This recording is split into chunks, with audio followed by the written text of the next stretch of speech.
Happy Mushoku Mondays, everybody. Welcome back to yet another Trek, the Mushoku Tensei Jobless Reincarnation novel series. We are on Jobless Oblige, getting into the story of the Moon Knight, or as I like to call him, the Great Saiyaman.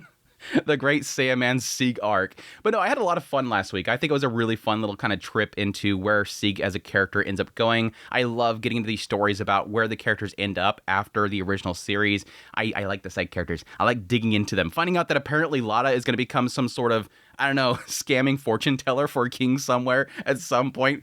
We'll see. She's actually looking into the future for her battle. It's not just to scam people. She totally wouldn't scam people. But I had a lot of fun with it. It's really good stuff that I absolutely eat up. And I'm looking forward to seeing what we actually get into with this week. But before that, hey chat, I hope you guys had a great Christmas celebration for those that celebrate it. And overall, I think just people having fun with their family and everything like that. It's a really blessed time of the season. And I hope everybody really enjoys it. And yes, coming up here soon. Hope everybody has a fantastic New Year's as well. But yes, I really appreciate you guys' support for being here. All your kind words, your likes, all that stuff. Hit the like button. Hit the like button right now. Go hit it. But yes, more importantly, greatly appreciate everybody's supports channel monetarily through Patreon, tips, links, super thanks, memberships. Thank you. Last week, we had a ton. Orsic Cultist with a super. Thank you. Roy's Moist with a whole bunch of supers. Thank you so much. And 25 months. You've been here too long. Thank you so much. Spud Monkey with a super, Soundway with a super, and Nicholas with 30 months, and Fitty, call him Fitty, 50 memberships. Just raining those emotes on everybody. Thank you so much for that. I really appreciate it. Thank you guys so much. It's you guys that keeps the lights on, keeps us going, and I really do appreciate your guys' willingness to separate with your hard-earned money in order to keep this going. Thank you guys so much.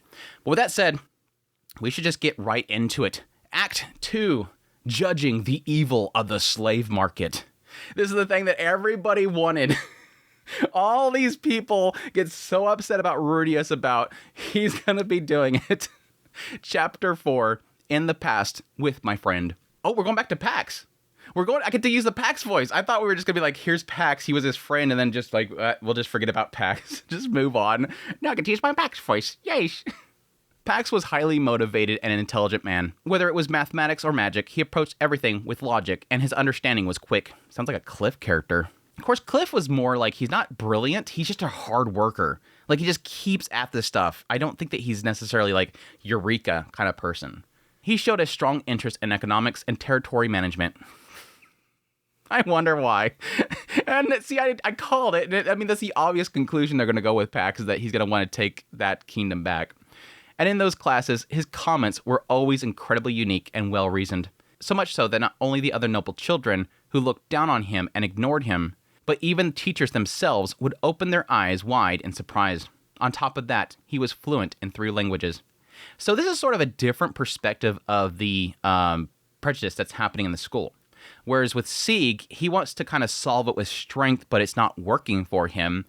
Pax is over here, and he's seemingly resolving it through his mind, but even still, similar to Sieg, they're not folding and just accepting him. They still look at him angry. They just every now and then go, oh, wow, he's actually really smart. But yeah, I can sort of see him possibly going and doing exactly what his father did, but not making a lot of the mistakes that his father made. Now, granted, again, it did get into the idea that what Pax ends up building is very much so more modern. It was still more his methods that ended up kind of blowing up in his face. On top of that, he was fluent in 3 languages: the human language of the Central Continent, the fighting god language of the Beggar Continent, and the beast god language of the Great Forest. That's a really good way in order to gain people's favor, is being able to understand their language. Now, granted, I don't really understand why he'd be using the fighting god language. And now he was studying the sea god language as well. That said, yes, technically having this knowledge in this language, he could look into more books and gain more knowledge from them. By the way, the only language I could handle was the human language and the demon god language. My mother tried to teach me many other languages, but none of them stuck with me. The only reason I picked up the demon god language was because I was often surrounded by demons. My master also had demon blood, and my aunt's husband was a demon too. That said, I hardly ever use the demon god language these days. What are you going to do learning so much? When I asked him that, he answered, when I end up managing a territory in the future, I think I'll meet demons and beast folk who don't understand the human language quite often. Again, credits. If it's about territory management, can't you just hire a translator? Even when you hire a translator, you need to make sure that the person can handle the language correctly, right? But that's not something you personally need to do, is it? No, it's something I have to do. After all, I don't have many allies. Again, it's setting it up for it. He's totally going that direction. And I could totally see that being a lot of influence from, his mother and obviously Randolph. Probably seeing that that's his future. He didn't talk much about himself. What I did know is that he came from the King Dragon Realm, and his mother wasn't looked upon kindly by the other nobles, and that he himself wasn't well regarded either. And I wonder if... No, I actually correct that. There's a good chance they're not pressing this upon him, and he's wanting to do it for his mother. That would be really cool. As a result of being constantly shunned, he was separated from his few allies, his mother and his tutor. Oh my gosh. And sent to the Asura Kingdom's Royal Academy under the pretense of studying abroad. They're separating him because they're afraid that he's going to gain power. That sucks, dude. I'm surprised that Randolph would allow that. I'm really surprised that he would allow that. Piecing together fragments of conversations, that much I could understand. But you don't need to learn the sea god language, do you? They seem to avoid contact with people on land as much as possible. It's not something that's paid much attention to. But along the coast, disputes with them have happened since long ago, and many times those disputes escalated into battles, with needless blood spilled. Well, isn't that just how it is? I don't think so. When I looked into documents later, I found that disputes often started over most trivial things, like humans unknowingly polluting something precious to the sea folk. This is literally what happened with Norn going to live with Rijerd. Literally one of the first things that happened. There was a miscommunication that was happening, and they nearly had a conflict there. She literally kept them from some sort of conflict that could have happened. But yeah, so true. So true. The idea that something is caused by just a lack of communication. They don't understand what's going on. It could have been simply one of the sea folk come up and say, you got to stop that. But since they don't understand, they go, oh crap, they're coming after us. Let's get ready. Get the people here. And then suddenly they're all fighting. But I could also see this being a thing where, yeah, Sieg is asking the right question. That all happens all the time. Who cares? But he could also potentially... form some sort of alliance with them as well. People just assume that you can't ally yourself with them because they're aggressive or whatever. Maybe it's because there's a communication issue. Really. Things that could have been solved right away if they just talked it out. But because they couldn't, entire villages ended up destroyed. Of course, there are plenty of cases where talks alone wouldn't have solved things. But if there had been a mutual understanding of their language, they could have found some compromise without turning to war. He said that with a smile. He's not his father. He is so not his father. I couldn't really picture it, but it was convincing. Convincing enough that I end up studying languages with him. Cool. And he's going to need that. Sieg is going to need that if he travels around. And studying with him was surprisingly effective. Probably because he always studied with the mindset of how he could actually use it himself. Applying knowledge is the most important thing and makes it really fun to learn.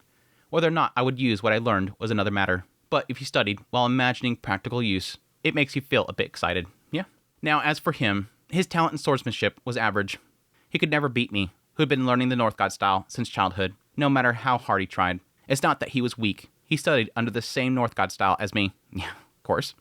And he had a solid grasp of the basics. But still, somehow, he was still weak. Sieg, you're strong. I was just born with a lot of natural strength, that's all. Are you a blessed child? Not quite at that level, but maybe something similar. A blessed child refers to children born with extraordinary abilities. My father had acquaintances who were like that, and one of them also possessed monster strength, Zenoba. But my superhuman strength and his strength were different. I worked really hard to train my body to reach my current strength, while he said he never trained once in his life, and even now, I'm no match for him in terms of strength. Interesting. Now, yes, that's once again confirming there. Pt.2 had already made his statement on it before. He's like, no, he's not a blessed child. It's the Laplace aspect. He has this Laplace element within him. So this makes sense right here in the idea that Zenoba himself has monster strength, and he's always had that. That's what blessed children typically have. That it's just an innate ability they have within themselves, seemingly implying the idea that he potentially can't build it up, that it's just, that's his power. That's something that's given to him. Again, some sort of granting, not necessarily a blessing, just something granted to him. So I guess it makes sense, the idea that since he has something of Laplace that's within him that's making him really strong, that it's something that he can build up over time, similar to Rudius. That Rudius himself was always building up his mana pool as well, that he was able to train it and get it better and better. It's going to be the same case with Sieg. He's got to build it up. And yes, he's still no match for Zenoba. He's still got to work on it. It's just funny because, yeah, I had that mentality there. Even though what Pt.2 said, I still had this feeling of like, could it still be a blessed child? I mean, is he wrong or something like that? This is another confirmation of that. that the idea that he's been building it up. He's not always been like this little infant going over and just picking up a cart. Like, he's had to build it up to where it's at right now. It's just that because Rudius is so weak, he broke his finger. It's not that Sig's like inhumanly strong from the get-go. It's that Rudius is so weak. He actually managed to break his finger. Cool stuff. Besides, my master is North God. The North God Galman III. That's just a difference in our teachers. I see. My tutor is also quite skilled, but I guess you can't beat the original lineage. That would be an interesting fight between the two of them. I guess technically, Death God was higher. He didn't seem too bothered about losing to me in swordsmanship. Maybe he simply wasn't the type who was made for fighting. Either way, life at school with him was fun. I'm so glad we're going back here. Finally get to see the two of them interacting and what kind of preceded this whole Goofy becoming the Moon Knight and stuff like that. I kind of made a little bit of a fuss about that last week. It's like, okay, now he's an adult. All right, cool. Come to think of it, he might have been my very first close friend. I had plenty of good friends in the magic city of Shiraya, but the only one I could truly call best friend from the bottom of my heart was him. Aww. But yeah, I think the problem with him and Shiraya is the fact that there's this element of, again, his position. Again, what his father's influence could affect. This is something that he truly himself gained. He didn't have a pre-established sort of, reputation and whatnot. Here he has a negative reputation. Thanks to Pax, I started studying seriously. He was good at teaching, and before I knew it, I'd caught up on everything that I had fallen behind on. Although, all I really did was catch up. So at my best, my grades ended up slightly above average. But that was only in academics. In martial arts, my grades were the best in the class. Maybe even the best in the whole school. I never checked, though. He knows, but he never checked. I learned academics from Pax, and in return, Pax learned swordsmanship from me. Just as I wasn't particularly good in academics, Pax wasn't particularly good in martial arts. He trained his body and understood the basics in the North God style, but somehow, he didn't improve much. His martial arts grades were probably about the same, slightly above average. But again, this was only in martial arts. His academic grades were the best in his class. Even after we started hanging out together, we were still ignored by those around us. Even if my grades improved somehow, and I ranked first in one subject within the year, that didn't change. In terms of school life, it was still gray as ever. Yeah, it was kind of an oddity there. I was kind of expecting with him being with Pax that would kind of improve things, but he's still calling it gray. But compared to when I was alone, it looked a little more colorful. I was able to spend my days fairly happily. That was probably thanks to Pax. Shall we go again today? That close friend of mine had one hobby. Don't tell me it's eating. Well, I'm not sure if a hobby is the right word. Maybe a habit, or bad habit, would be more accurate. At the Austrian Royal Academy, there was a day off once every 10 days. Students were free to spend it within the campus, but leaving the school grounds was prohibited. That was because it caused problems. The Royal Academy was located right between the upper district, where the high-ranking nobles lived, and the middle district, where the mid-ranking nobles lived. Outside the middle nobles district, there was a lower district, and beyond that was the commoners. The Royal Academy accepted exchange students from many countries, as well as exceptionally capable commoners. But, as expected, most of the students were Austrian noble children, and sometimes certain sheltered noble children would wander down into the commoners area, calling it an adventure. Naturally, problems would arise, at times even situations where a student could die. I can see that. So of course, it was banned. However, even if the school was relatively new, students weren't just going to accept that quietly.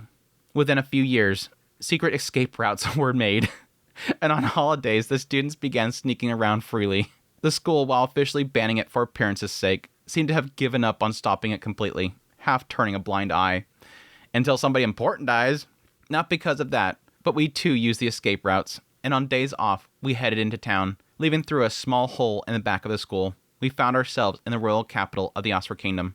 Where we headed was one of the darkest places in the kingdom. I know, we're talking about, the title is talking about the idea of the slave market, so I can only assume. Which I wonder if Pax would take the route that his father did with the slave markets. I think that may be what we're trying to allude to, and it's probably not going to be the case. Oh, he's going to take this. No, he's not actually all for it. A shady place, you ask? Well, if you looked at it in a certain way, yes. It was also a place where one could visit for shady intentions. It was where the wastewater from the royal castle and the nobles district flowed down. Even within the commoners district, it was especially filthy and foul-smelling. In other words, the slums. The slums were surrounded by walls, with guards posted at the gates. That was to keep the vagrants from inside the slums from entering. Of course, it was also their role to prevent people from high status like us from entering, but Pax knew well how to sneak into such places. Apparently, his tutor had even taught him things like that. Cool. The slums of the Austrian capital were like a lie compared to the glittering Royal Academy and noble districts. Small and shabby houses lined the streets, and men clutched bottles of alcohol as they slept in their own vomit. Naked children ran around with sticks, disappearing into alleys. That didn't mean everyone was starving or homeless, though. If you peeked into the small houses, you might see a mother and a child happily sharing a warm bowl of soup. Sometimes you could see young girls with iron collars being led away by well-dressed men. Yep, getting into it. They were slaves being sold. The men were slave traders. The girls' faces weren't pained or resigned from exhaustion, but rather normal. Just how it is. Just how it is. Ugh. And by normal, I mean the faces of someone who'd accepted that they were to be sold. Yep. We moved through the slums. And again, I really did appreciate how much Refugien has gotten to this concept already, in the idea that in a lot of these cases, this is just normal economy. This is the economy of the world. And a lot of these economies are really based on that trade. Again, that was how Pax got power. This was helping their nations so much by having those connections. And this is where a lot of the kingdoms in the north especially survive. They don't have crops. They sell people. And a lot of people, in order to get away from debts or whatever they have accrued, will often either sell themselves or their children. It's this horrible, nasty side of the reality of this world, but the willingness to get into that and actually say that, yes, this is something that actually works by these kingdoms, and damn, if these kingdoms are going to exploit that, they're going to exploit their people because they don't care. That's the raw, unfortunate reality. And right here, once again, we're getting the idea that a lot of these children they potentially have tried to kind of fight back, and they're getting into, with some of these girls, they may potentially tried at some point and they gave up, they were beaten down or whatever, and they finally accepted it.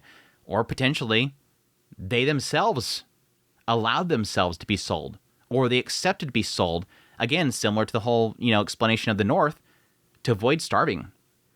You have these people that are in these like frozen areas in the north. They don't have any crops or anything. They have no way of making money. They have no food. What's the way to avoid starving to death? Selling yourself to somebody. They might not feed you like crazy and you're going to have to work, but it's essentially forcing yourself into employment. Ugh. It's interesting. It's interesting stuff. And again, it's not going to be popular to say it, but I wonder if this will be something that eventually Sieg's going to realize, oh wait, they don't want to be freed. He's going to become an ally. He's totally going to fight against this. He's not going to see this as a good thing. But will he fight against it and then realize these people are like, wait, no, I want to be there. I'll starve otherwise. We moved through the slums, following after them. Sometimes the slum dwellers would see us in our fine clothes and reach out their hands as if to ask for something. Pax didn't even glance at them and said, don't respond to anything. They'll swarm you. Yeah. After passing through the dark alleys, there was a square. Deep in the slums, in a spot invisible from the outside, the place is buzzing with excitement. At the center was a platform, and on it stood rows of naked people, a slave market. Smaller in scale than the ones in my homeland, but unmistakably so. I'm kind of curious why he's allowed that stuff to happen up there in the north. Maybe he does accept this stuff. I wonder if Sieg accepts this stuff. You'd think he'd be taking down the slave markets up there in the north. Smaller in scale than the ones in my homeland, but unmistakably so. Yep, those are still present up there. Again, kind of assume that's the case. That's something that, the Orson Corporation and Rudius is going to take down up there because it's so... No, it's again, people accept this stuff. It's too difficult to take down. In the Austria Kingdom, slavery was officially prohibited, but only on the surface. Here, it was secretly carried out, and for some reason, Pax had a hobby of watching the slave market. Not that he came to buy any. There's no doubt he at least knows what his father did to gain power. That slave looks pretty skilled with a sword. He's got calluses on his palms. What do you think? No, those aren't from gripping a sword. Probably from farm work or something. Look at my hands. If it were just swordsmanship, you wouldn't get calluses in that spot. Maybe a different school of swordsmanship caused calluses like that? He just appraised them, what kind of person that slave was, what they were skilled or unskilled at, what they had been before becoming a slave, and what social class they came from. Sometimes we confirmed the answers, but mostly it was just talk. I mean, I could take this two different directions here. The first is just being able to read people. He's coming there to meet a ton of different people that are not in their normal look. Again, different people from different locations and different statuses. People that could have been extremely rich nobles that lost everything and again ended up either having to selling themselves or they were sold into slavery in order to pay something off. Being able to read that, despite now them being in ragged clothes, being able to read anybody that comes before you. So that Pax, no matter who he meets, he can go, you're lying. Look at your hands. You're a fighter. Get away from me. That kind of stuff. The other possibility here I'm thinking is the potential that he's going to eventually have to start buying people that will support him, people that will be at his back when he goes to take his throne that I'm assuming that he's going to be going after eventually, that he's going to potentially buy soldiers, and he's going to need to know how to read them. Ah, look at that one, wearing shabby clothes, but his hair and his nails are clean. Incidentally, it wasn't only slaves he judged. He's a servant of a noble, maybe even royalty. Huh, a slave trader is beast folk. The ones he's selling are also beast folk, but they don't have the same atmosphere as the people around them. Maybe some bandit group sold off their traders' comrades. Beast folk slaves fetch high price in the Austro Kingdom after all. I wonder who started that. It's still there. It's still present. They have good taste. The slave traders, and even the customers who came to buy slaves, were also subjects for appraisal. Pax's evaluation of slaves was often hit or miss. Yeah, this is solidifying for me that he's doing it so that he knows how to read people. But he was also skilled at judging customers. He could instantly tell apart a high-ranking customer from one who wasn't. Pax, you sure know a lot. My mother taught me how to spot people pretending to be of high status. Yep. She went through some stuff. She's not stupid. Again, that was a whole thing where it's like this misconception about who she is. Everybody viewed her as being stupid or whatever and crazy and just loopy, but deep inside there, this is a girl that's been watching, seeing, experiencing. Do they really teach things like that in the King Dragon realm? No. Mother said that she learned it from my father. Despite not spending too much time together, she learned a lot from him. As Pax said that, his expression was hard to describe. Not admiration, not nostalgia, but something more complicated. Yeah, I'd be curious what he thinks about his father. And again, it's all going to probably predicate on how much time he spent with other people, or at least how much he learns. I'm pretty sure that with, Randolph, with, his mother, he's going to have a lot of positive things come from them about what he did. I mean, there's a potential there that she'd be very honest about what his father did. But I think with how much they've portrayed him as being an intellectual, I can see that the moment that he gets away from them and reads into what Pax actually did, he'd probably look at Pax very critically, his father critically. Maybe that was why he wanted to know what kind of place this was to him, what kind of person his father was to him. Yeah? Still, I didn't expect you to like a place like this. I wanted to know, but I didn't ask directly. I guess I didn't have the courage. A place like this? What kind of place do you think this is? When he asked me this back, I was momentarily at a loss for words. I had never stepped foot in the slave market of my hometown, the magic city of Shariah. That's kind of surprising. Once, when I tried to sneak in with my brother and sister for fun, Mother caught us and scolded us severely. And since then, we never tried again. It would be a lie to say I wasn't curious, but it didn't seem like the kind of place a wise and noble man like Pax would enjoy coming to. Fortunately, it is. This is an evil place, run by evil people. So I looked around and said that. First off, the sellers look rough. Some were shirtless with tattoos. Others bore scars, and even glared angrily at the crowd. Then, the slaves being sold looked unhealthy. They didn't seem sick, but it was obvious that they weren't being fed properly. And the place itself was bad. From the sewage canals running through the slums came the stench of rot. Drinking the water as it was surely would cause stomach problems or disease. No Sanitation was horrible. And the nobles or royals sneaking around to buy slaves in such a place didn't strike me as good people either. Evil, huh? Well, it's not a good place, that's for sure. I want to know his opinion on this. Pax said that as he started walking again, watching the slaves, watching the merchants, and watching customers examining the slaves with serious intent. But apparently, my father liked places like this. Apparently, by the time I was born, my father was already dead. I never heard his voice, and I've only ever seen his face in portraits. See, he usually didn't talk about himself, so that was the first time that I learned that his father had already passed away, though I had suspected as much. I don't know what it was that he liked about the slave market, but I heard he often snuck out of the castle to come to places like this to stir up trouble. See, but in the end, he supposedly gathered up people from such places, ruled over them, and made them his own. So this is like a two-parter. One is the idea that he's utilizing and training the skills that he learned from his mother, again, to read people and understand if somebody is using you, what their background is, if they're deceiving you, specifically deceiving you. But he's also seemingly doing a little bit of soul searching here, searching about his father, trying to learn more about his father. As he spoke of his father, his eyes grew distant, a father he only knew through portraits. Perhaps that made him seem even greater than the father I knew. Rudius. Rudius constantly taking L's. I swear to goodness, dude. I don't think we can go in like 4 chapters without seeing a Rudius L moment. Once, I kept pestering my tutor about why my father was so attached to places like this. He avoided answering, but in the end, he said this: "Your father was never liked in the kingdom, so maybe he found his place in the slums."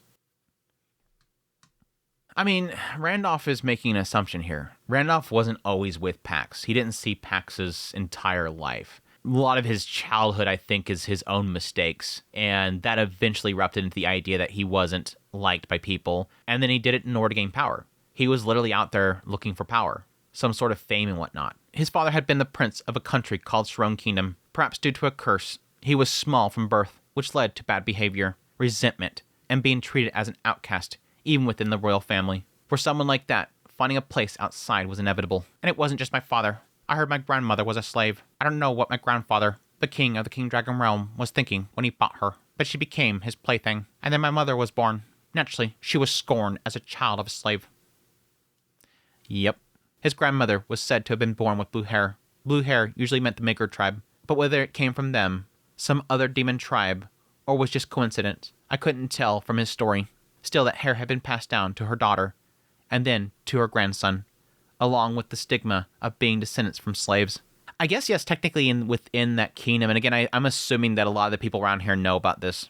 Everybody knows about this. It's like this open secret, not really open secret, it's just this gossip. This is the gossip about him. This is why everybody doesn't like him. Still, that hair was passed down to her daughter, and then to her grandson, along with the stigma of being descendants from slaves. And so, I too was scorned. But I don't resent my grandfather. He recognized Mother as his daughter and raised her properly. Saying that, he stopped. Right in the middle of the slave market, my father found his place in the slave market, and Mother was a child of a slave. Around us, slave traders were freely showing off their slaves, spouting sales pitches. The rancid smell hung in the air, and vulgar energy filled the place. Interesting the direction I'm taking this, because it's implying the idea that he is seeing... I don't think this is what Pax seen. I'm sorry, I don't see this being what Pax found. I can see this being a thing where, in the end, because he felt rejected, because again, I think he made a lot of massive mistakes, because he felt rejected, because of his, physique when he was born and everything, I can see that definitely being a lot of what he had to face in the royal family, even in Sharone. Because of all that stigma, because of being looked down upon, because him not really finding a place and making a lot of mistakes, in the end, this is where he ended up being in. That's why I feel like. I don't feel like he went there and said, I found friends. It's not like he ever mentioned the idea that he was surrounded by allies, that everybody in the slave market knew him and he felt comfortable there. No, he just probably found that to be the only place where he could feel like he had strength, feel like he had power above people, and thus he built something from that up. That's where he found his power. Not that he found acceptance there, he found power there. But that aside, this is what I think Pax Jr. is getting from this. His son is getting from that. That's where he ended up, and he found something there. So obviously that was the place where he found himself more comfortable. And since, I'm literally descendant from people that were slaves, this is my place. This is my kin. This is where I feel most comfortable, because everything about my lineage seems to be surrounding this location. What is here? What did my father find here? What was my grandmother like here? What did my grandfather find here? That kind of stuff. It seems like a soul-searching thing, for sure. Around us, slave traders freely showed off their slaves, spouting sales pitches. The rancid smell hung in the air, and vulgar energy filled the place. Maybe that's why I know this market is filthy, stinks, and is far from a good place. But to me, it doesn't feel evil. Pax said that with a bitter smile. I personally don't see it. I think he's reading it that way, but I don't personally see it from somebody that has read Pax's story. This is Pax's son. His son is getting whatever people tell him. He wasn't there. From my experiencing his story through what was told, it's a misread. Well, whether it's good or evil doesn't matter. Slavery isn't exactly a good system. But even if you ban it, you could see how it ends up. However, on the other hand, leaving it unchecked is no good either. If it isn't properly managed and regulated, the number of unfortunate people will only grow. If I have my own territory someday, whether I like it or not, places like this would come into being if I want to manage them properly and make sure they don't end up under the control of villains. Then I need to understand what kind of place this is. That's why I came here to study it. Again, it's a gray area. I love it. I love it because it's a gray area. I love it because it's a gray area. You can't make it go away. It's always going to be there. There's no getting rid of this. You see right here, this kingdom bans it. It's prohibited. It's right there. It's right there. So if I had my own territory, what I would do is I would allow it because it's going to happen either way, but I just make sure that it's regulated and it's taken care of, and thus you don't have unfortunate incidents within it. You don't have people suffering within it.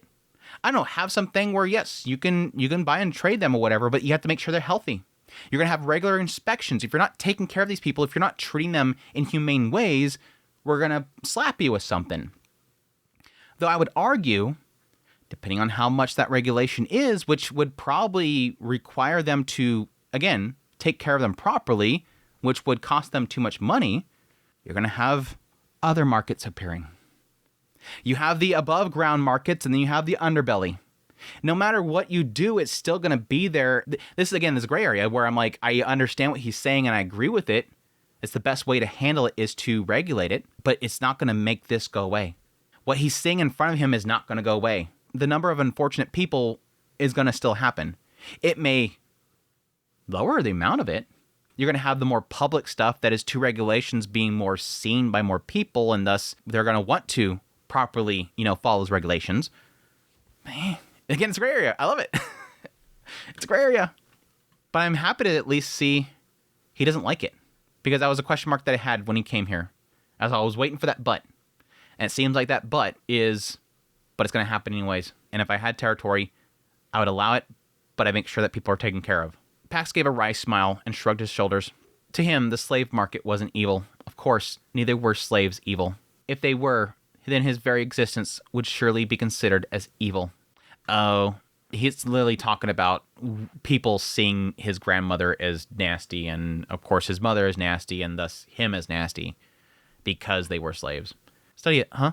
Was it that he wanted to affirm his own existence, or was it that he wanted to affirm the existence of his shunned father and mother? Again, that's what I think it is. I think he's soul-searching right now. And I think he's very much so open to accepting this whole thing because it kind of makes me wonder if he sort of sees a blessing in the slave trade. The idea that if it weren't for what they had there, I wouldn't be here. My father would never have met my mother. I don't know. Or was it that he wanted to affirm the existence of his shunned mother and father? I didn't know, but there was one thing I did understand. He had some kind of big goal.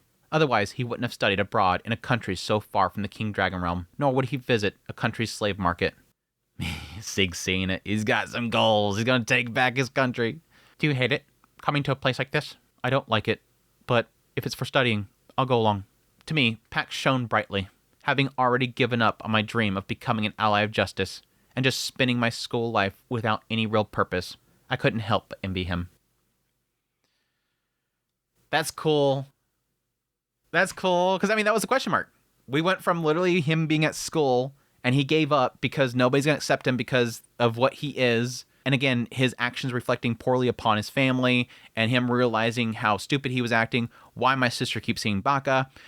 And then we jumped straight to him being, an adult, and now he's running around being the hero of justice. What caused him to go back? Here. Pax has this look in his eyes. Like he's got something big coming up. He's preparing himself. He's getting ready. He keeps talking about when I have my own territory. When I have my own territory. When I have my own territory. He knows he's going to have a territory. He knows he's going after something. He knows. So having that in front of him probably pushed him back to it. Chapter 5. Currently with my younger sister. See, in the midst of slumber, I heard a voice. A voice I heard every day. Enough to give me deja vu. How long are you going to sleep? Wake up. I opened my eyes. When I raised my body and looked out the window, it was already well into the afternoon. Turning to the opposite side of the window, there she was, as always. My white-haired mother stood there with her hands on her hips, glaring at me. I read the title being younger sister, and I'm like, well, is he taking a nap over at Lada's place or something? No, it's gonna be White Mama. Once again, I had been woken up. Not that I had any right to say it, but my mother really did have a hard time every morning. Today, we're airing out the futons, so get up quickly. They got futons up in here? We just have everybody get futons up in here? What? Yeah, obeying my mother's words, I left the room without changing my clothes. Breakfast is prepared downstairs, so hurry up and eat. Okay. I gave a half-hearted reply to my mother's words, walked down the hall, and went down the stairs. Then, halfway down the stairs, I saw a blue-haired girl sitting there. It was my younger sister, Lily. Oh, so we're not getting into Lotta, we're getting to Lily. More Lily stuff! I want to learn more about Lily. Curious about what she was doing, I peeked at her hands and saw that she was fiddling with something like a conch shell with many protrusions. It was probably some kind of magic tool. I had no idea what it was used for. It wasn't an unusual sight. Her hobby was making and dismantling magical tools. Whenever she had free times, she would be tinkering with them like this, and that was fine. But the problem was that when inspiration struck her, she had no regard for the place. When she got absorbed, she really would start working anywhere. At mealtime or in the bath was one thing, but she would also do it on the roadside, inside general stores. She'd even sit down in back alleys and start filling away. Today, well, it wasn't so bad. Cute. Just gotta do it now. It's hit me. It's like the whole thing where literally like, hey, hello. They're just going at it. They're just going at it. Like out of nowhere, they're just going at it. Lily, do you have the day off today? When I nudged her back with my toe, she turned around in surprise and looked at me. Then, after glancing between me and the thing in her hands, she shook her head. I don't have the day off. Isn't it already past time that you're supposed to go to work? Go get changed. I'll take you there. Yes, thank you. Just lost in it. Apparently, she was on the verge of skipping work without notice. I watched her climb the stairs and go to her room before I headed down to the first floor. Maybe because of her personality, or maybe because I had been ignored at the Royal Academy. Lily was the only one amongst us siblings who hadn't gone to the Royal Academy. Interesting. My assumption there was that she potentially was so smart, she had such great grades, or because of her potential in what she's studying in, she just went straight to going to work. Because it just literally said she just went to work. So this is sort of implying the idea there's a potential here that because of his hair color, again, being green, she has blue hair, that her going there would have had a problem. Now, granted, Lotta went there, so it can't be necessarily hair color. They're too afraid of sending her off there because she'd probably, without somebody watching her, she just ends up, on the side of the road, tinkering with something.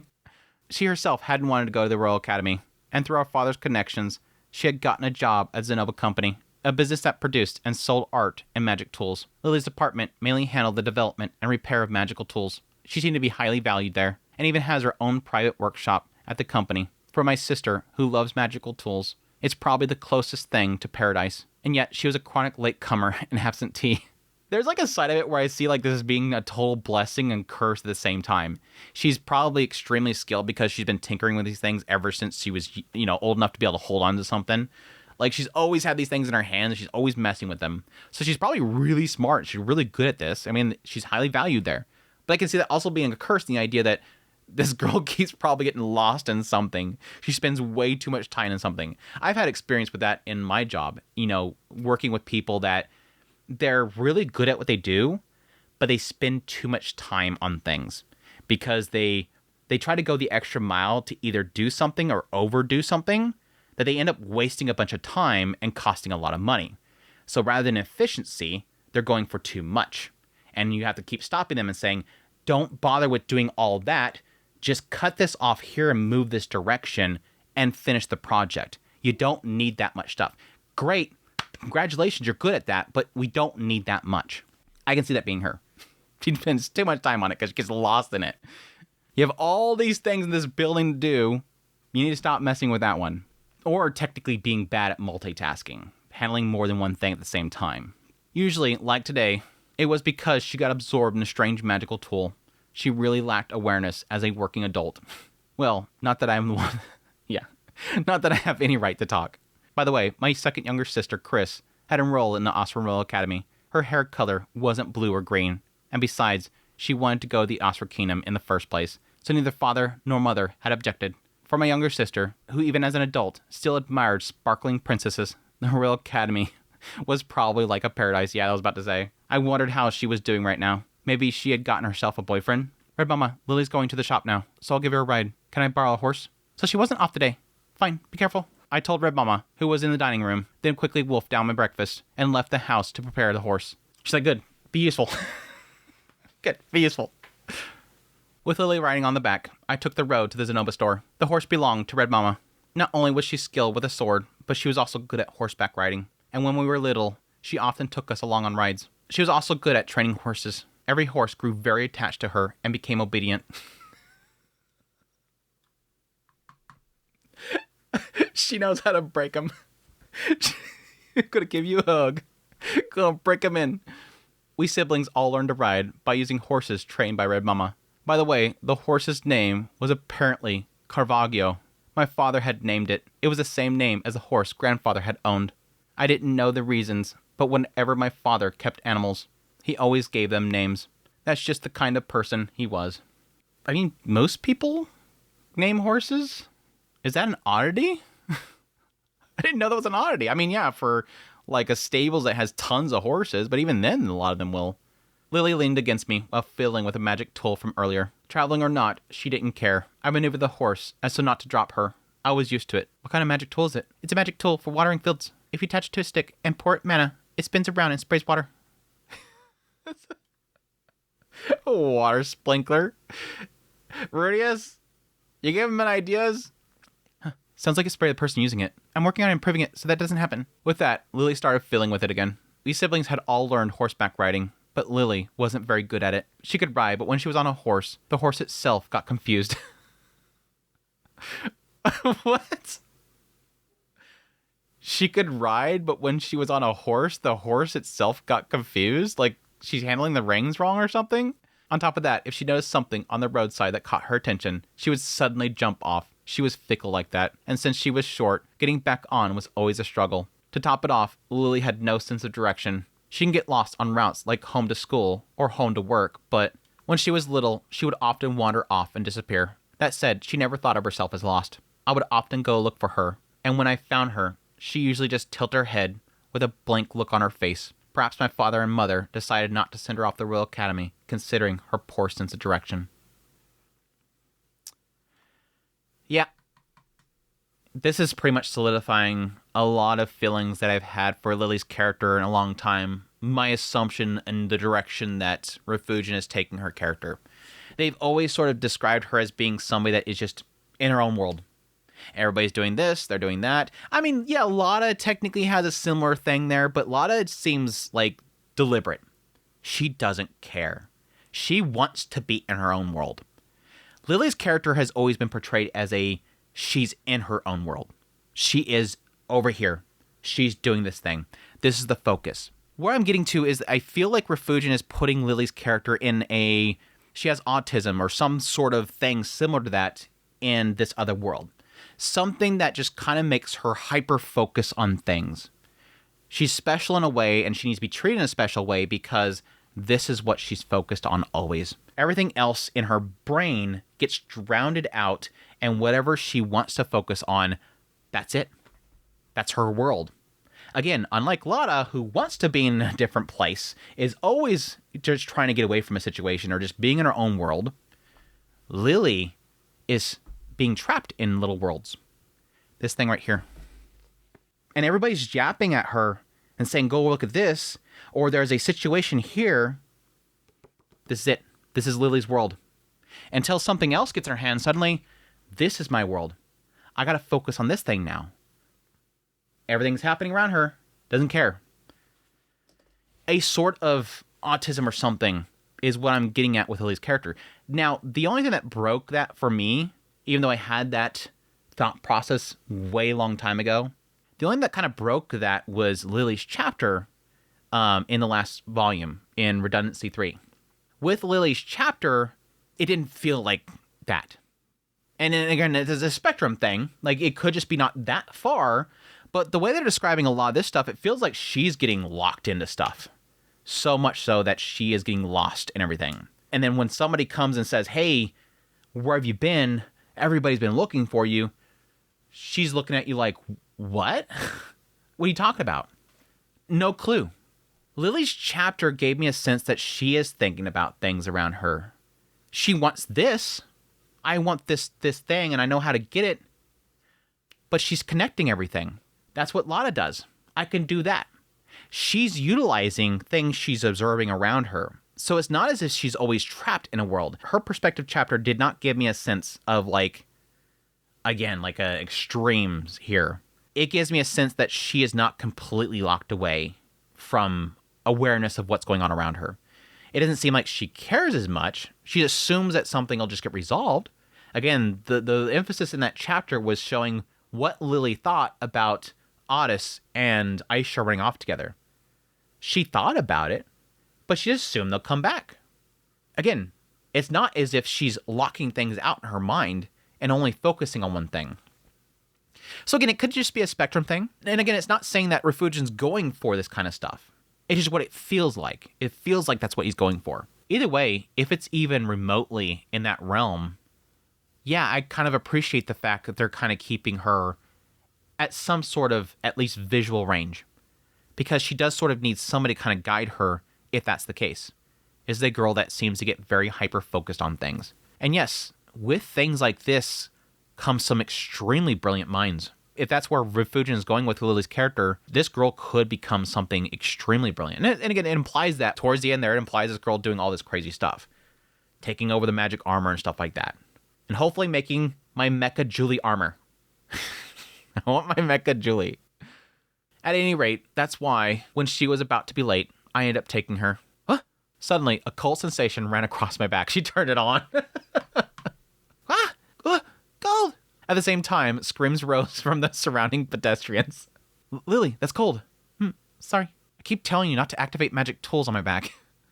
Lily had activated a magic tool on my back. It was a common occurrence. Well, at least I wasn't set on fire this time, so I could consider myself lucky. With a small sound, her presence on my back suddenly vanished. Did she fall off the horse? Looking behind me, I saw her running off. She's seen something she wants to take apart. She scurried across the main street. Her destination was a street vendor. Caravaggio. I turned the horse and moved in front of the vendor. Looking down from above, it seemed like a stall selling magically imbued items, man-made magic tools, and naturally formed magic-enhanced items. They were similar, but not the same, and Lily liked both. Whenever she spotted such things, she always leaped at them. What's this effect? If you whack someone with the staff, they will have a brain freeze, like when you drink a ton of ice-cold water. How much is it? I love this. Like, so much emphasis the entire series on the, and it's obvious that it's going to happen. When you have items being enhanced magically through, again, like dungeons and whatnot, the labyrinths themselves, the mana flowing through them, and that they can be like either extremely useless items or like extremely OP items. And of course, the price for them varies based on that. Besides the whole situation with Paul's sword, of course. And this is going to be the one case where this thing literally sounds like that first one. That sounds completely useless. But she wants to take it apart. She wants to mess with it. She wants to find something. But she can find a use for it. Okay, you hit things with this, and it gives you a brain freeze. Well, wonder if I can take this part of the formula that could be created from this imbuing and use it here. Or apply this to something else. In a brain like hers, it probably is already cooking something. I can apply that to this, or I can try this. Let's try it. We got to take it apart. I gotta break it. You buying it? Miss, you don't look like an adventurer or a mercenary. I'll buy it and make a similar magic tool. Oh, as expected of Magic City Shiraya. Some people buy things for that purpose too. Well then, do you have the money? Lily pulled out a heavy-looking pouch from her clothes and placed... She just carries all this money around. No wonder they have to take her to work. She pulled out a heavy-looking pouch from her clothes and placed about 5 gold coins on the counter. The exact price. She wasn't good at writing, but she was fast at calculations and drawing magic circles. Here you go. Whoa, you're rich, miss. Carrying that kind of money around. It's for a situation like this. I see. If it were me, I'd be too scared of pickpockets. But I guess that's what the bodyguard's for. The merchant smiled and looked at me. By bodyguard, he must have meant me. No shit, dude. He's not my bodyguard. He's my brother. Really? The two of you don't look alike. Except for the hair color, though. It's not true. From atop the horse, I reached down and hauled Lily back on as she started chatting away. You're already late for work, so let's hurry. Okay. Well then, goodbye, Mr. Merchant. Yeah, you take care now. Watch out for pickpockets, kidnappers, you hear? Lily was being treated completely like a child. She was a daughter of our blue-haired mother, and she looked young. Her behavior and actions were childlike too. But amongst my siblings, she was the hardest worker. And since I, the laziest one, am saying so, there's no doubt about it. Yeah, technically, what they're implying here is that she's getting all chatty with this guy, and he's chatting with her, assuming that she's just some kid or whatever. But I'm curious, like, if he's trying to keep her focused. Like, you get to talking to some person about stuff or arguing this stuff, you're gonna take forever. We gotta get to work. Brother, can I try hitting your head with this? No. When I turned around, Lily was clutching her own head, writhing in pain. It seems she tried out the effects of the newly bought magic item on herself. At times like this, if it were Lana, she wouldn't hesitate to whack me on the head. She's got to experiment with it already. Like, she literally can't wait till she gets to work or something. She's got to try it now. But Lily just wasn't satisfied until she tested it herself. It makes my head ring so much. Brother, do you want to try it too? Don't. I'd be mad if I fell off the horse. Okay. Looking disappointed, Lily stuck her staff into her belt and started fiddling with the magic tool from before. We rode on in silence for a while until our destination came in view. It was a workshop owned by Zenoba's store. I stopped the horse in front of the workshop and helped Lily down. Here we go. Thank you, brother. Don't mention it. What about on the way back? I can go home by myself. I see. Be careful then. Yeah. Lily pattered off towards the workshop, but then suddenly turned around. Brother. What is it? Did you forget something? If you ever feel like working, I could hire you at my place, as a personal coachman? As an errand boy. Since you understand magic tools and all, you'd probably be useful. I'll think about it. Lily nodded, and this time, she really did go into the workshop. Still, to think that my little sister would worry about me getting a job, though she's more understanding than most about my unemployment, she must not think that it's a good thing either. Or she could just be giving you an out. She could potentially just be giving you an out so that you're not bothered by all this stuff. Here, I'll give you a spot here. You can work here. But again, right here, she's being very observant of what's around her. She gets focused on things, but I think if Refugien is going to the idea of like autism or something like that, or an element of this in this world, this could just be a subtle case of it. She's not that lost in her own little world. She is observing what's around her. She's taking the time to stop and acknowledge what he's going through and stuff like that. She just seems like she's just hyper-focused on things. That aside, just like the merchant said earlier, I really am worried about pickpockets and kidnappers. It'd be terrible if one day she suddenly disappeared, only to be lined up at the slave market. Well, despite that, she was still a lady of the Grey Rat family. She might not be good at horseback riding, but her swordsmanship and magic are above average. On top of that, the Grey Rat family has power in this town. I doubt there'd be many who'd lay hands on a member of the Grey Rat family. Guess it's not something that happens often. Muttering that to myself, I left the place. Flagged. She getting kidnapped. Flag. I'm actually more surprised at this point they don't have like them all decked out in magic items. Like, even if they are skilled in swordsmanship or magic or whatever, it'd be good to have things like what Nanahoshi has. I can see Orsid having a ton of things like that left here or there, know where they're at, and gather them up so that each one of them has like a ring of protection or something like that on. And so, as usual, I wandered around town, eventually arriving at the usual spot, the Drunken Goblin. It was a tavern tucked away in the least noticeable part of town. In other words, a shabby dive bar. The kind of place where small-time thugs who don't have enough guts to act tough anywhere else gathered. People might wonder why someone as virtuous as me would go to this place, but I've realized something. There's no such thing as a simple, obvious evil that a man like Cheddarman fought against. Yes, true evil never shows itself openly. Evil's always insidious and underhanded. It hides in the shadows, sneaking about and working behind the scenes. If you want to deal justice to that kind of evil, you got to go where evil gathers. By placing yourself amongst evil, you gain information about it. It's a pretty good statement there. And the idea that, it's not that simple. I mean, Cheddarman's stories that Rudius was giving is like kid stories and stuff like that. These are going to be the evil, crooked guy that stands in the middle of the street and goes, I'm going to take over this place.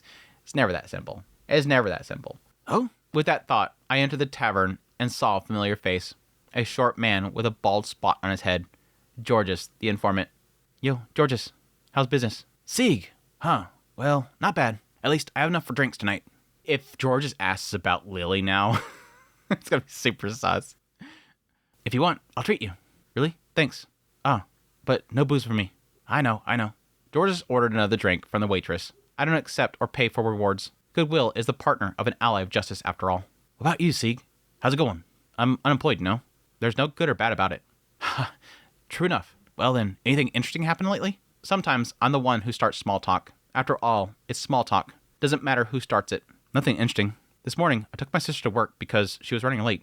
Then at noon, a kid tripped and cried in an alley. So I used healing magic on him. Oh, and there was this pickpocket at the market. So I tripped him and made him fall. That sister of you, was it Lotta or Lily? It's Lily. Right now, the only sister of mine in town is Lily. They suggest that Lotta left at some point? I mean, I guess we had another time jump. Ah, right. My bad. Their names are so similar. I just got them mixed up. Looks like today, Georges wants to hear about Lily. Again, he often asks about my family. Information about the Grey Rat family must sell well. I acknowledge that is a thing. That, yes, of anybody in this town, having information on the Grey Rat family, this very powerful family, very influential family, it's a big deal. Like, anything they can find out is incredible and can give, can make somebody money. And it's not like this guy's massive rich. Again, this is a guy that just kind of gets rid of the money after he gets it. He doesn't live off of it. He just kind of uses it that night and then moves on. But still. Hey there. We need to learn about Lily this time. And since it was coming from me, it probably has high credibility. I heard that she's a spendthrift who buys up any magic tools and magic items she sees. But what kind of girl is she? Well, it's not wrong to say that she buys a lot of magic tools and magic items, but it's not just a hobby. Sure, she personally likes them, but it's all for work, to develop new products for the Zenova store. Again, that's surprising. Again, painting a very different picture for Lily than I thought. I thought she was very single-minded, but she's actually thinking about a lot of things. New products, huh? And are they selling? Who knows? I don't even know exactly what she's making. I don't know where Georges sells the information about my sisters. That's why I don't tell him anything important. Though, in this case, I really don't know what she's making. Now that I think about it, I'm getting very uncomfortable with this. I don't know if I talked about this last week or not, but I think I got too sidetracked by the idea of Georges possibly being a disciple of the man god. Like, oh, wow. Sieg's giving him information, and he's probably totally getting that information for the man god. The man god's trying to look into what Lotta's doing, trying to look into what they're doing, and Georges is actually kind of in there to get that information, and Sieg's just totally handing it over like an idiot. I never really considered, like, dude, why are you giving this dude information about your sisters knowing full well that he's going to sell that information? You're openly giving him secrets about your sisters that people apparently don't know about, personal information about what they're doing and whatnot, so that he can sell that information.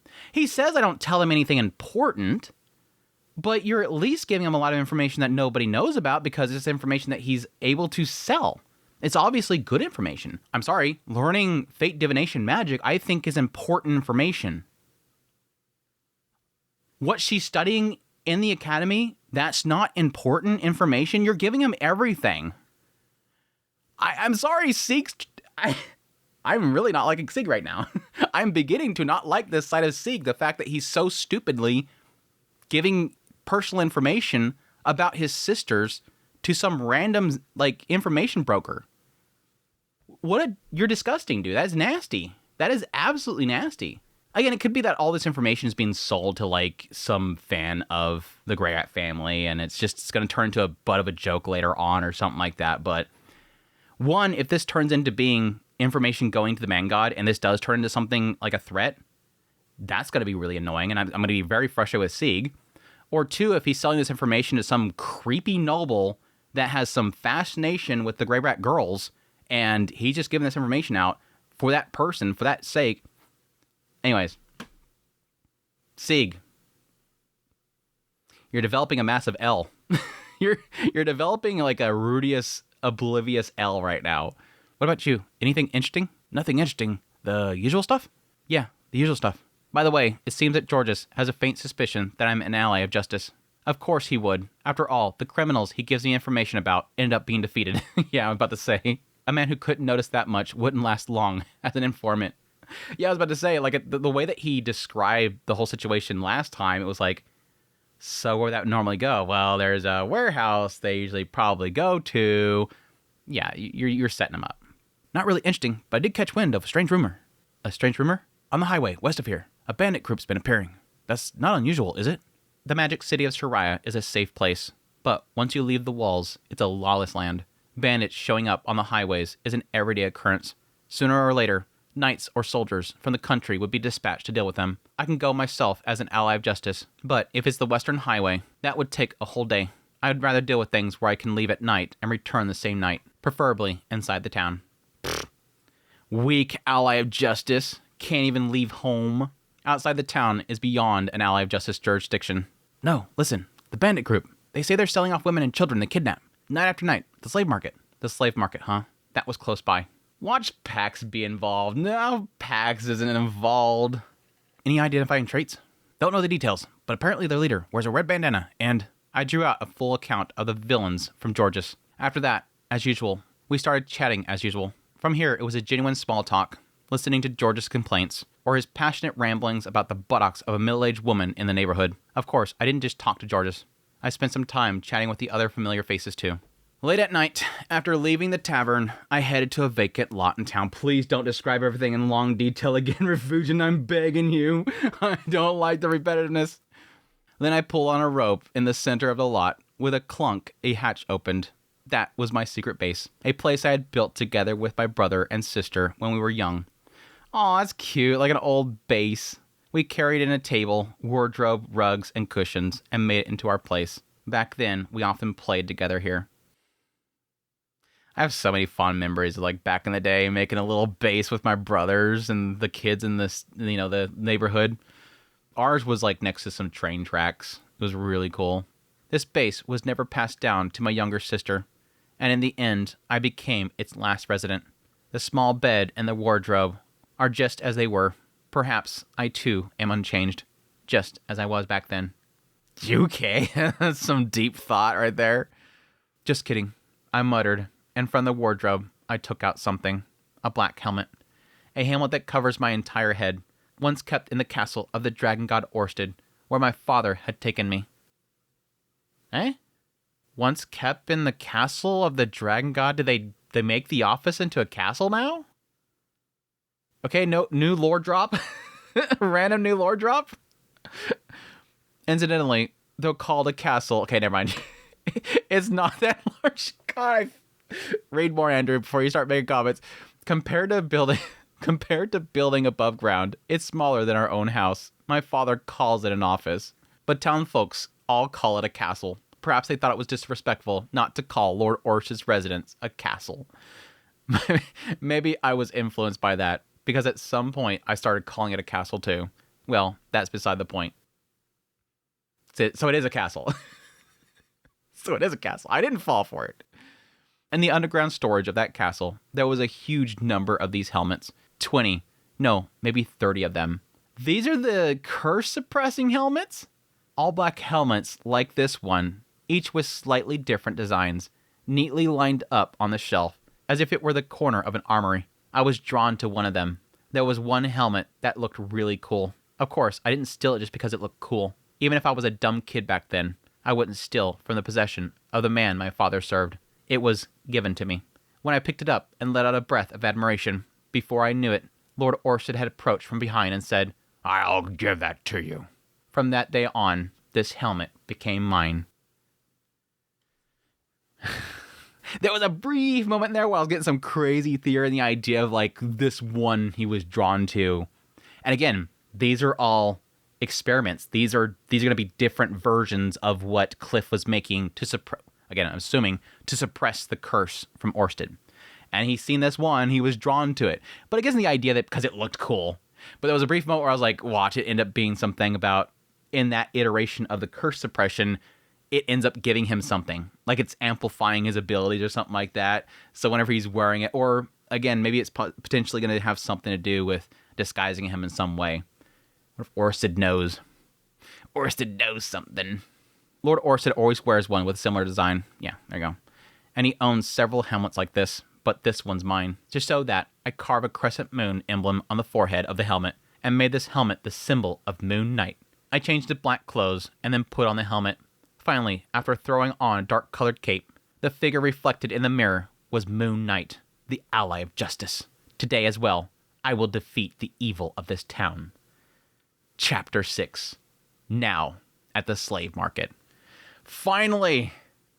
Again, Alex, I was joking about it before. Finally! We're potentially going to have somebody take down the bad slave markets, unlike Rudius. I guess technically Rudius did save one set of slaves, and that was the beast folk. So he has done it once. Granted, that was a lot to... Let's be honest, that was mostly Regerd. Regerd wanted to do that. He was wanting to get the hell out of there. Late at night, I leapt from rooftop to rooftop, heading towards my destination. Dressed entirely in black, wearing a silver mask, I hummed the Song of Justice. Under the dark veil of night, a lone moon shining in the sky, illuminated by the moon, a lone shadow. Wow, this didn't really rhyme as well as I was hoping it would. A shadow wearing a silver mask. People call him an ally of justice. People call for him to defeat evil. I am the knight of the moon of justice. What is this sentence? I bear the name Moon Knight. Justice, love, and courage well up in my heart. Justice, love, and courage strike down evil. I have no clue where my tune's going with this. The silver moon shining in the moon sky. I'm losing it. The silver moon shining in the night sky. The night of justice. Moon Knight. It was a parody. It's supposed to be a parody of the Cheddar Man song. I probably can find that, actually. Because I think that's supposed to be Unpanmon. I think. It was a parody of the song of Cheddar Man. A song my father sang to me long ago. When I sang this, somehow my spirits rise. It makes me feel like I could take on anything. And at the same time, it feels like I can forget unpleasant things. I'm guessing just all of his anxieties right now with the job and what his father's expectations and, his mom's constantly nagging him. There it is. I'd arrived at one of the most dangerous places in town. This town doesn't have a place where you can really call a slum. But even so, there are plenty of poor and rough individuals. Such people tend to gather in one place. And when that happens, the area's public safety inevitably gets worse. At the center of this kind of area lies a slave market. Amongst the slave market of the Magic City of Shiraya, this one is said to be the worst of the worst. The slaves sold here are often gravely ill, or on the verge of death. Then why aren't you here on a nightly basis? This seems like the place you'd be coming to on a nightly basis. They sell slaves here who would be refused at other marketplaces without hesitation. Because of that, its reputation is abysmal. However, the prices are extremely low, and occasionally one can find a hidden gem. Sometimes there are slaves of noble birth or rare species who wouldn't be sold in normal markets. As a result, it's a popular destination for those who want slaves but lack money, slave traders aiming to resell, people seeking disposable laborers, or young merchants and children of nobles who were tricked and brought here. As I approached while staying hidden, a foul stench, peculiar to these kind of areas, wafted towards me. The smell of human filth and uncleanliness. Slave markets always have that kind of smell to some degree. However, those that were dealing in high-class slaves at least try to keep the smell under control. Again, this kind of goes back to what Pax was talking about. If he ever had some sort of, territory, knows that he can't keep it from happening, he's going to allow it to happen to some extent, but he's going to put certain regulations on it. This would be the example of, again, the slums from where they were kind of viewing there. Completely unkempt. They're going to be dirty. They're going to just be let out there, and there's no regulations keeping them healthy, keeping them fed or whatever. He wants to make it more like, keep them clean. They're going to be more presentable, and that's what a lot of the high-class slavery sell markets are going to do. They're going to keep that cleanliness up. That way, nobles and whatnot are going to actually want to walk in the door. And what comes from that is they're going to be healthier. There's several slave markets in the Magic City of Shiraya, but none smell this terrible. Here, the merchandise, the sellers, and probably even the buyers are filthy. Just as I had tried to step further inside, my foot felt something squishy. Looking down, I saw piles of brown and black lumps gathered near the edge of the market. They gave off a horrendous stench, with swarms of flies buzzing all around. It seemed to be excrement, dumped here by the slaves. I cursed the fact that my mask didn't cover my nose, then scraped the filth off my boot on the ground nearby. My motivation was already starting to fade. That's enough to mess up your motivation? That would encourage me. I'm surprised that's not an encouragement. This makes me want to take action more. I mean, the boy's a little sheltered, but I didn't think he was that sheltered. No, it's just stepping in crap. Pulling myself together, I moved from shadow to shadow, searching for my target. The hygiene here was the worst of the city. I felt like I would probably get sick just by staying here too long. I needed to find him quickly. The man I was looking for wore a red bandana. Even though it was late at night, the outdoor slave market was poorly lit, making it easy to hide. it was probably to conceal the condition of the slaves. The appearance of the sellers was hard to make out too. But as I looked closely, I noticed there were people hiding their faces like me. Whether it was convenient or troublesome, I couldn't say. Either way, as it was, I couldn't clearly see the sellers. So I stopped hiding and decided to approach. "Hey there, brother. We got something super rare here." Suddenly, a slave merchant spoke to me. Compared to the regular slave markets, there wasn't much soliciting here, but the desire to sell was still strong. Of course, I ignored him, but then... It was too obvious earlier. It was too stupidly obvious earlier. They were putting too much damn emphasis on it. I mean, she'd been introduced in this whole chapter that's talking about slave markets and stuff. Obviously, she's going to get wrapped up in it. I tried to ignore, but then... "She's the second to last daughter of the Mage King himself." "What?" I looked up at the platform in shock. Standing there was a girl with gaunt limbs and blue hair braided into pigtails. The second to last daughter. That would mean Lily. No, that wasn't her. Nice fake out, Refugin. Nice fake out. For a moment, I thought it might be, but clearly it wasn't my younger sister. The braids were kind of similar, but when I looked closely, the hair was just dyed with some blue pigment. On top of that, she was far too old. My sister has demon blood, giving her a naturally youthful appearance. This girl, however, was clearly past adulthood. She was probably around my age. As for her face, it was completely different. Someone who'd only seen my sister once might have been fooled, but there was no way I could mistake her when I'd seen her every single day. My sister is much cuter and has a rounder face.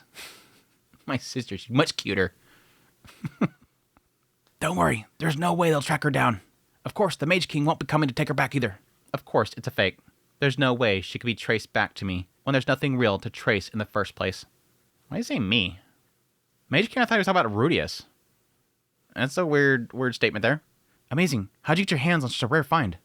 "Well, you see, one of the Mage King's sons is a spoiled brat who doesn't work and spends all of his time buying up magic-enhanced items and magic tools. His family ran out of money, so his parents sold off the daughter. That's how it went." This feels like a scattershot of information that some of it's technically true in a way. Like, yeah, he's a deadbeat that won't go and get a job, so he's a spoiled brat. I can see outsiders seeing that. I mean, I can call it there. And then you have the aspect of him buying up magic-enhanced items and magic tools. That would be Lily. Or, yeah, technically even Rudius himself, him buying up that stuff. So there's like, it's true, but it's not the right person. Then it gets the idea they're running out of money. They're not running out of money anytime soon. And they saw off the daughter. So it's like, it like makes me feel like this guy right here has bought part of the information from George or something like that. Or potentially, and this would be actually cool. And this wouldn't help, Sig in any way that I was complaining about earlier, but it would at least help this geese character, this man god guy, Georges.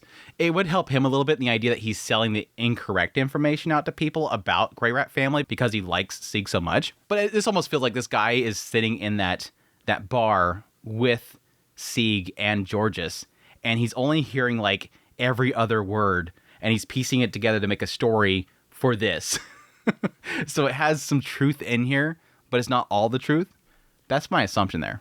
That so-called spoiled brat was, without a doubt, supposed to be me, but I've never indulged in such extravagances. The one buying up the magic tools and magic-enhanced items was Lily herself. Besides, I don't even carry money with me, and I don't spend it either. After all, I'm a proud unemployed. "How about it? I'll give you a special discount." If you're gonna sell fakes, at least come up with a more believable story. I shrugged my shoulders as I said that and walked away. If my little sister had actually been kidnapped, I'd rescue her on the spot, but I wasn't about to waste my time with this kind of scam. Still, I couldn't deny the target selection was on point. My sister's so absent-minded that she does seem the type to get kidnapped. As I walked through this place filled with fraud and deceit, I continued searching for my target. Even so, the quality of the slaves was terrible. Back in my school days, I used to evaluate slaves together with packs, so I could tell how bad this one was. Not a single one of them looked healthy. At first glance, some appeared to be, but they were only hiding the condition with makeup and oil. The ones disguised to look healthy were actually the better ones here. Others had clearly broken arms, left untreated, or were covered in fresh wounds. Even the slave market in the slums of the Austria Kingdom wasn't this bad. Alright, allied justice, healing magic? Are we not going to do some healing magic to help him out? I mean, I get that whole thing again, similar to Rudius' situation where it's like, you can't get rid of this. You can't just yell out loud, "You are horrible people." Everybody would just look at you and then kind of just go back to their business. And it's not like you're going to run around and kill everybody, because then that's going to make you a murderer, and you're going to have, like, powerful people coming after you, probably take down the Grey Rat family and the kingdom. It's just, I see the limits here, but you can at least pass by and just put a hand on them and just keep walking. I thought he was an ally of justice. Is he just like a choosing ally of justice? Slavery isn't exactly a good system, but even if you ban it, you can see how it ends up. On the other hand, leaving it unchecked is no good either. If it isn't properly managed and regulated, the number of unfortunate people will only grow. Yeah, again, this is the area where it's allowed. And it's bad. This bad. That was literally to my point that I made earlier. Even if you regulate it and everything, there's still going to be a worse area. There's going to be an area where they won't follow those regulations. You have to properly manage and keep an eye out for it. Pax's words from the past echoed my mind. Slavery itself wasn't inherently evil. But this situation, this could only be seen as evil. Right now, almost every nation, including the Kingdom of Vernoa, is turning a blind eye to slave trade. Some countries have outright banned it, but none have taken the step to properly manage it. The Kingdom of Vernoa hasn't banned it, but clearly has no intention of overseeing it either. Someone simple-minded like me would just think, then crush it completely. But even if it were destroyed, a similar market would just spring up somewhere else. Yeah, it's like a cockroach. It's like a rodent that you kill one, another one appears. And again, it goes back to the unfortunate reality of this whole thing is that if you destroy it, where do the people go? It's not like these suddenly food appears for these people. There's not like suddenly a place to stay and this cold is going to appear for them. Not to say what the current condition is any better, because you have people that are broken limbs and stuff sitting there that need healing. But through and through, it's a situation. Oh, just as that thought crossed my mind, I spotted a man with a red bandana. He had a red bandana wrapped around his mouth to conceal his face. His head was completely bald, with a red scar across his forehead. No doubt about it, it was him. I didn't know if slavery itself was evil, but kidnappers were unquestionably evil. So there's a distinction there. And I kind of was assuming that earlier, because again, the only reason he's coming here is because George has brought up a case where they were kidnapping people and selling them. So here he's kind of in this area where he's not sure if slavery itself overall is evil. Because again, his experience with Pax and talking about, like, again, the fact that it's going to exist no matter what, and that probably knowing the ins and outs of the economy of slavery that we've talked about before. The idea that some people sell themselves, some people can't provide for themselves, and thus do that in order to have a place to stay and to eat. So he doesn't know if it's good or bad. He's not making a judgment. Him as a person is not making a judgment in this world. So he's not going to see this as evil like we are. Again, I'm wondering, why is this hero of justice walking into a slave area and not destroying it? He doesn't know. He can't make a judgment when, again, people will sell themselves to it. When people can't provide for themselves, or they have a debt that they have to pay off that they sell themselves into it. But you can make one judgment here, and that's kidnappers. Because they are, without a doubt, unwilling participants into the trade. Unlike, again, somebody selling themselves or selling their child from a debt or something like that. All right, I hid myself in the shadow. Using a mirror I brought with me, I checked my appearance, washed off the filth from my shoe with water, and polished them with a cloth. An ally of justice would be ruined if he stink. Okay, he's got those appearances. Let's do it. After confirming my appearance was perfect, I straightened my back. That's far enough. My voice rang out across the slave market as the crowd stirred, wondering who had spoken. I looked down on them from a high vantage point and shouted even louder. You there, with the red bandana.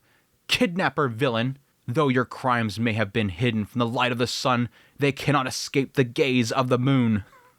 Red bandana, kidnapper. At those words, everyone's eyes turned towards the man with the red bandana. At the same time, they spotted me as well. They looked up at me and shouted, Who the hell are you? To that question, there was only one possible answer. Me?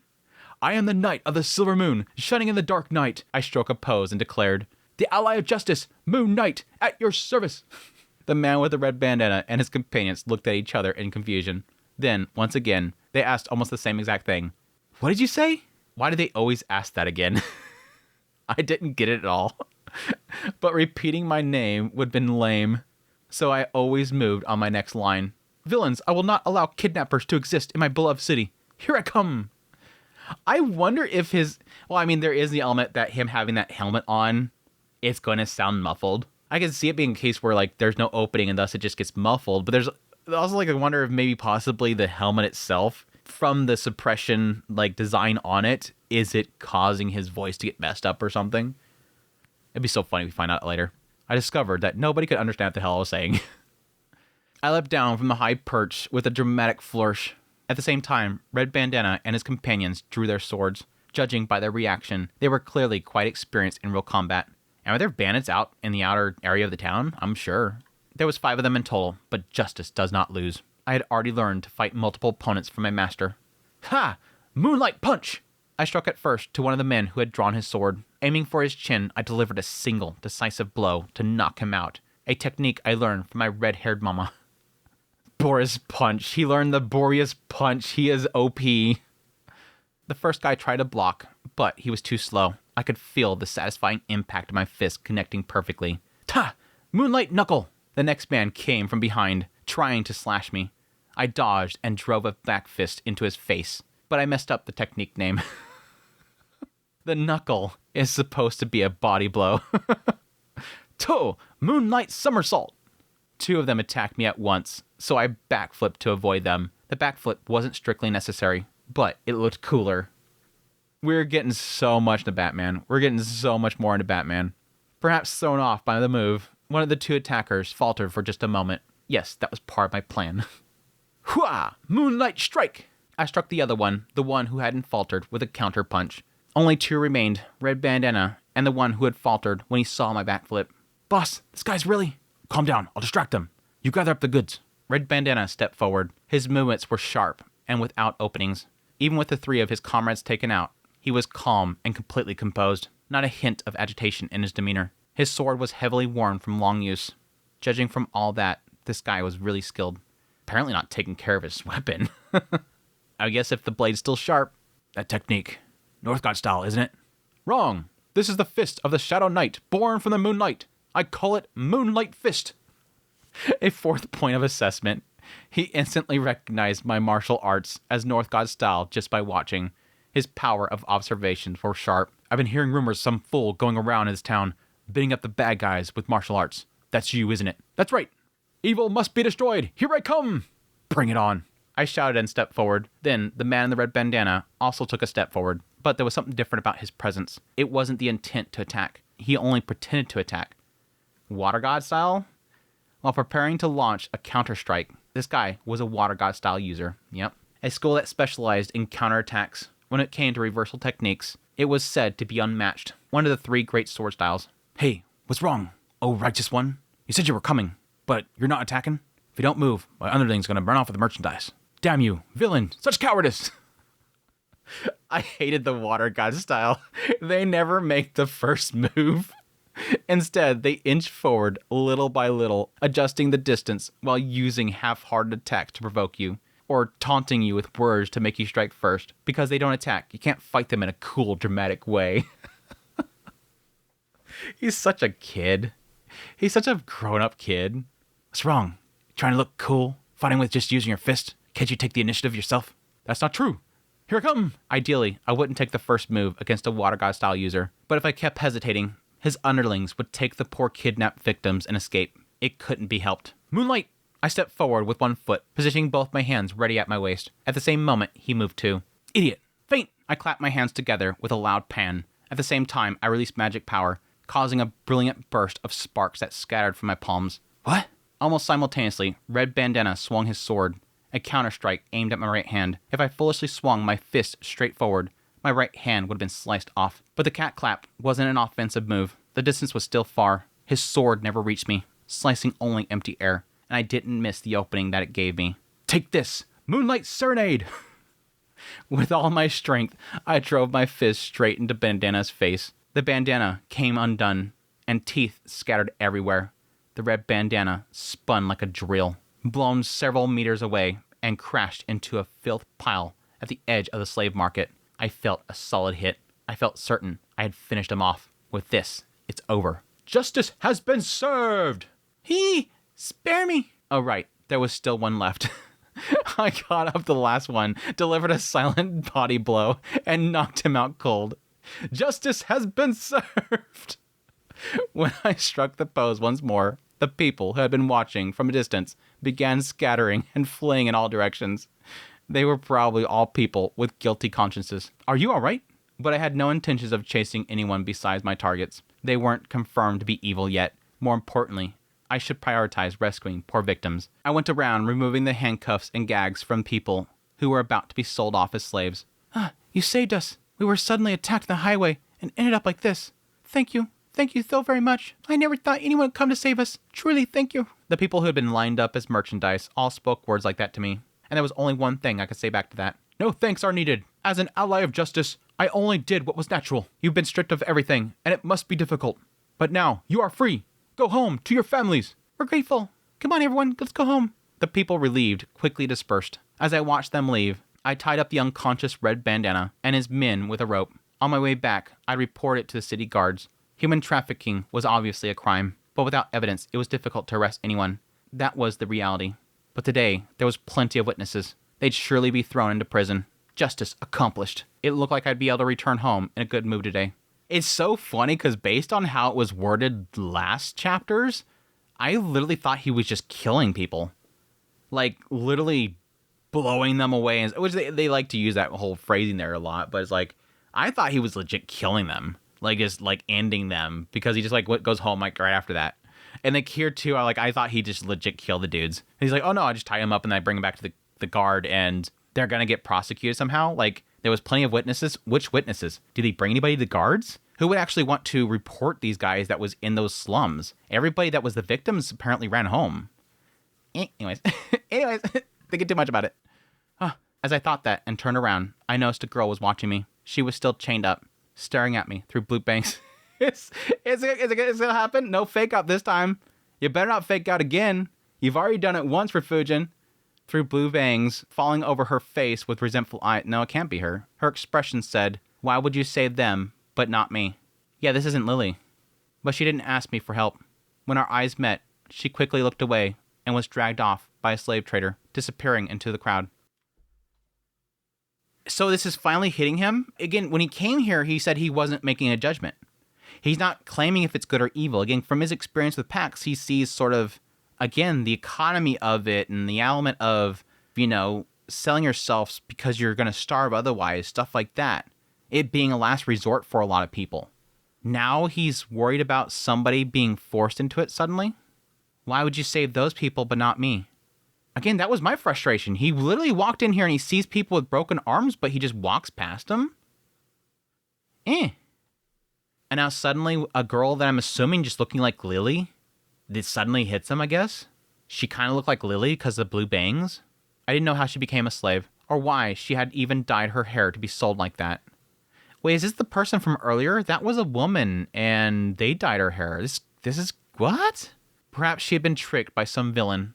Right now, there was no way for me to determine that. The only thing I knew was that she was probably an unfortunate person. Neither good nor evil, just unfortunate. Again, it always feels weird they're claiming this stuff as like an actual slave being evil, but again, what they're implying there is Pax's experience in being branded evil because they were slaves.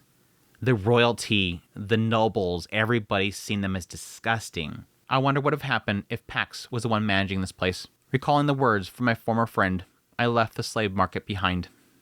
Now that's an interesting last statement there, and that might be, I'm assuming that's properly translated. It says recalling the words from my former friend. The quote is, I wonder what would happen if Pax was the one managing this place. I assumed that was him saying, recalling my old friend, I wondered if he was, managing this place, if things would be better. But saying it recalling the words of my former friend, Pax, that implies that the quote is Pax Jr. saying what would happen if my father was managing this place. I don't know, it's weird. It doesn't matter that much.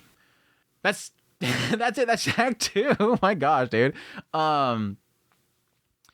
Interesting. I think this is a very interesting look into the world of slavery and, again, Seek's perspective of this. This is, again, like I said early on, been sort of this little area of Mushoku Tensei that some people find very unpleasant to really kind of accept being allowed in the story. And like I've always said before, and I'll keep saying it, it should be in storytelling. Because you can't understand like the horrors of this kind of stuff unless you're willing to talk about it. And removing it from your content is just, it's silly. But obviously a lot of people have problems with the presence of slavery in Mushoku Tensei because Rias doesn't do anything about it. Why doesn't he just nuke the entire marketplace? Well, then everybody freezes to death. What would you fix? Again, and Rias has gotten to it before where, again, you can't just get rid of it and it suddenly goes away. Just like Pax was saying earlier, you get rid of this place, it's just going to spawn up somewhere else. This is just something that people utilize a lot to make money. There's an economy, and again, entire kingdoms that are supported by this stuff, which is very unfortunate, but again, it's the reality of this world.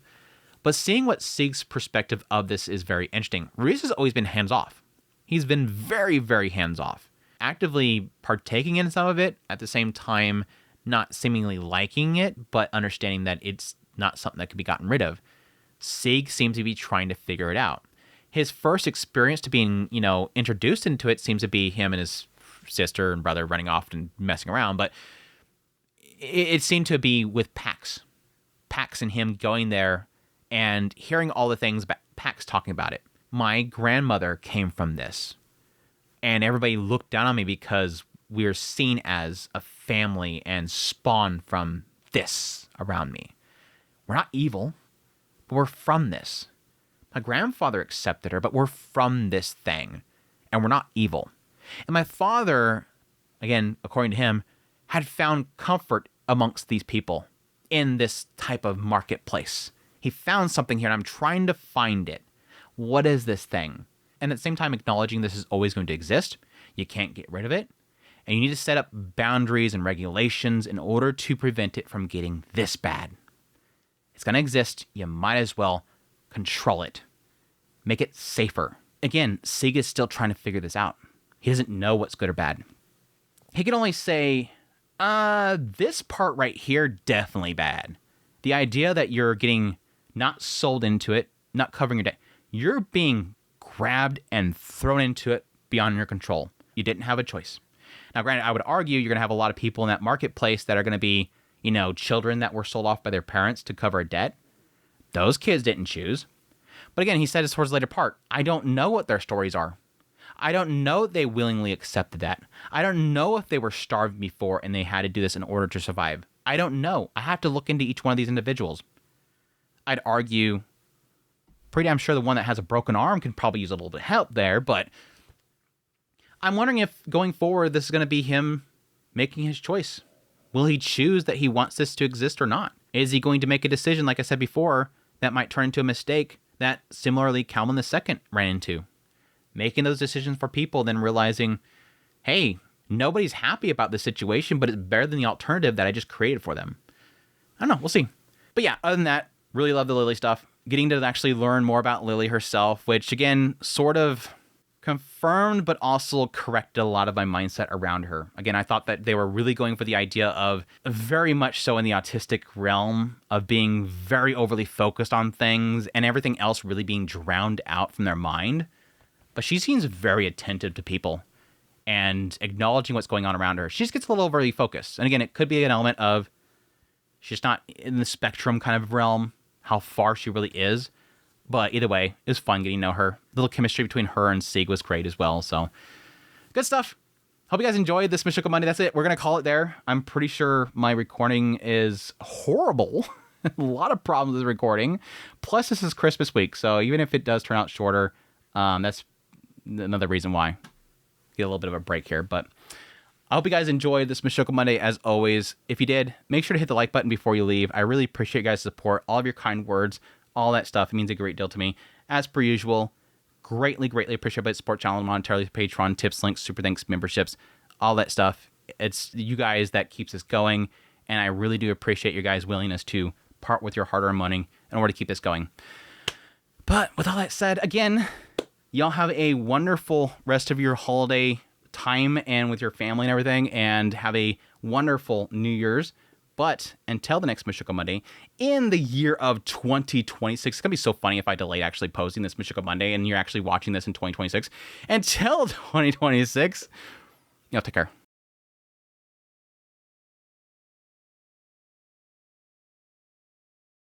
Okay, so it's... I have to... Refugent say who is talking. Squawk, squawk, squawk, squawk, squawk, squawk, squawk, squawk, squawk, squawk, squawk.